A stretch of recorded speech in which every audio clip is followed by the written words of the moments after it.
Padahal, Wapres kan sempat ikuti arahan Ahok saat awal ketemu rakyat korban kebakaran di Tanah Merah. Apakah Wapres merasa tidak nyaman alias insecure karena mengaminkan kalimat Ahok dan sekarang jadi berubah haluan mau pindahkan depo? Atau jangan-jangan Erick Thohir ini merasa disaingi oleh Ahok karena karakter Ahok sebagai komisaris utama Pertamina sangat dihormati dan disegani.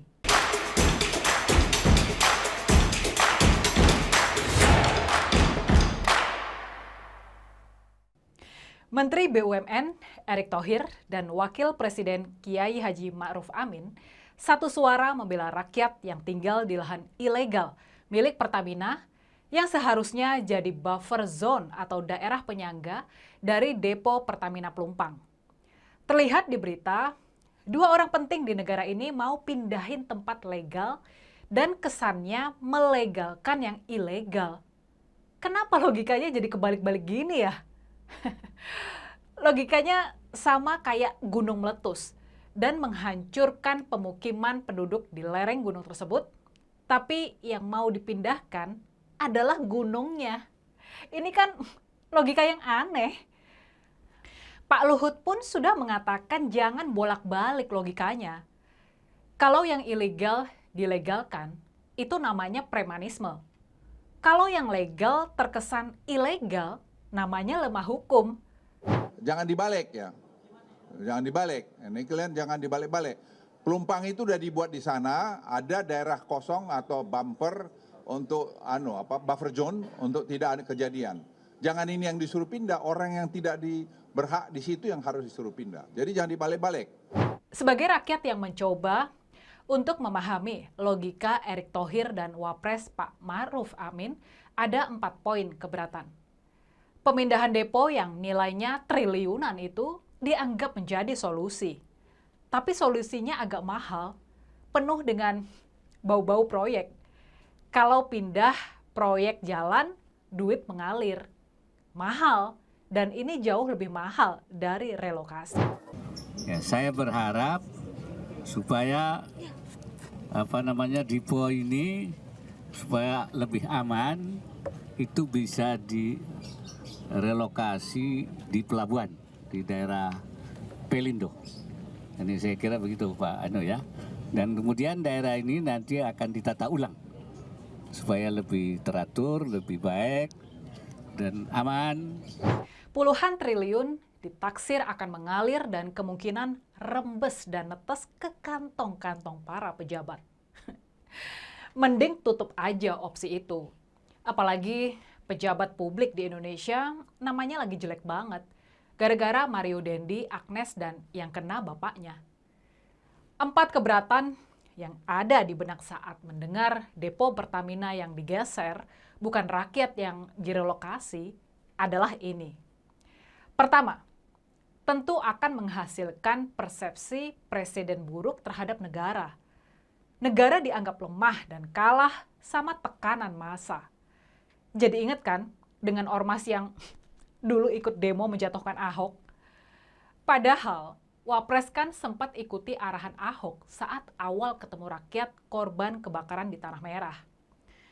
Apakah Wapres merasa tidak nyaman alias insecure karena mengaminkan kalimat Ahok dan sekarang jadi berubah haluan mau pindahkan depo?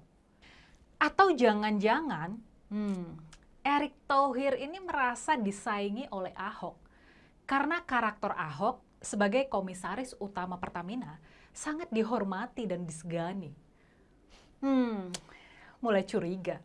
Ada skema-skema untuk membuat posisi Ahok jadi tawar nih. Kedua, investor asing takut masuk. Kegamangan pemerintah atas ketidaktegasan kepada warga yang tinggal di lahan ilegal dan sebagai zona penyangga membuat investor jadi malas berbisnis dengan Indonesia. Padahal kita tahu, di akhir jabatan Presiden Joko Widodo, investor asing lagi gencar-gencarnya.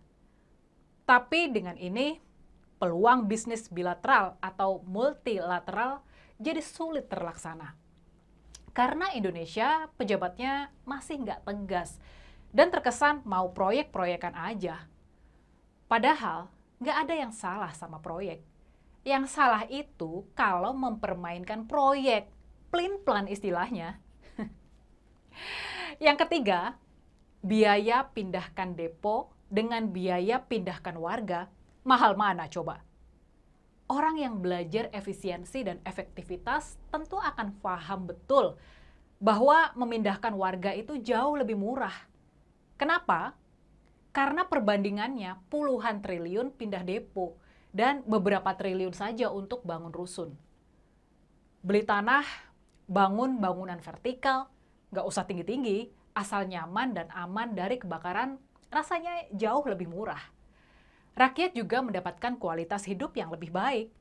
Bikin RPTRA, belikan bus Transjakarta untuk akses transportasi.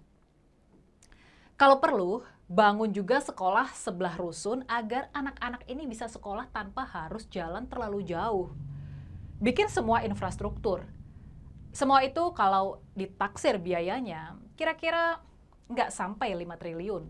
Kalau nggak dikorupsi nih sama orang-orang bermental buruk ya.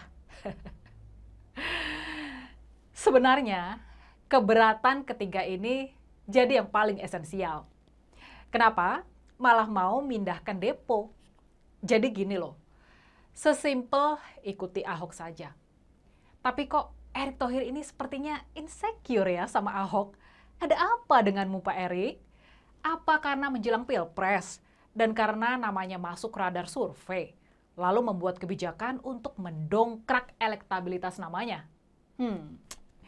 Kalau masih berpikiran pragmatis, cari aman dan cari gampangnya aja, ya seperti itu caranya. Karena warga di sekitar itu akan senang dan selalu mengenang nama Erick Thohir. Ini penting, karena kadang ambisi politik apa saja akan dilakukan. Rasa-rasanya dan bau-baunya sih begitu. Tapi semoga aja kita bisa menjadi orang yang lebih paham soal ini. Rasa itu lebih penting ketimbang kata-kata. Terasa sekali Ahok ini memikirkan masyarakat dengan tulus. Keempat ya sekarang, saat lahan bekas depo Pertamina itu nanti ditinggal, berpotensi jadi rebutan warga. Legalitasnya nggak jelas. Kalau depo jadi pindah, itu tanah mau diapakan? Tanah jadi milik siapa? Pemerintah. IMB juga sudah disebar-sebarkan oleh mantan gubernur Anies Baswedan itu. Tentu akan menjadi rebutan warga. Konflik tidak akan terselesaikan kalau begini caranya. Bisa jadi bahan kampanye si Anies nantinya. Atau memang rencana pemindahan depo Pertamina itu sebagai bahan kampanye juga. Ayolah Pak Erick, jangan ikut-ikutan cara Anies Baswedan. Pastikan dapat solusi terbaik buat warga. Namun negara dan Pertamina sebagai pemilik sah lahan itu tetap dijaga.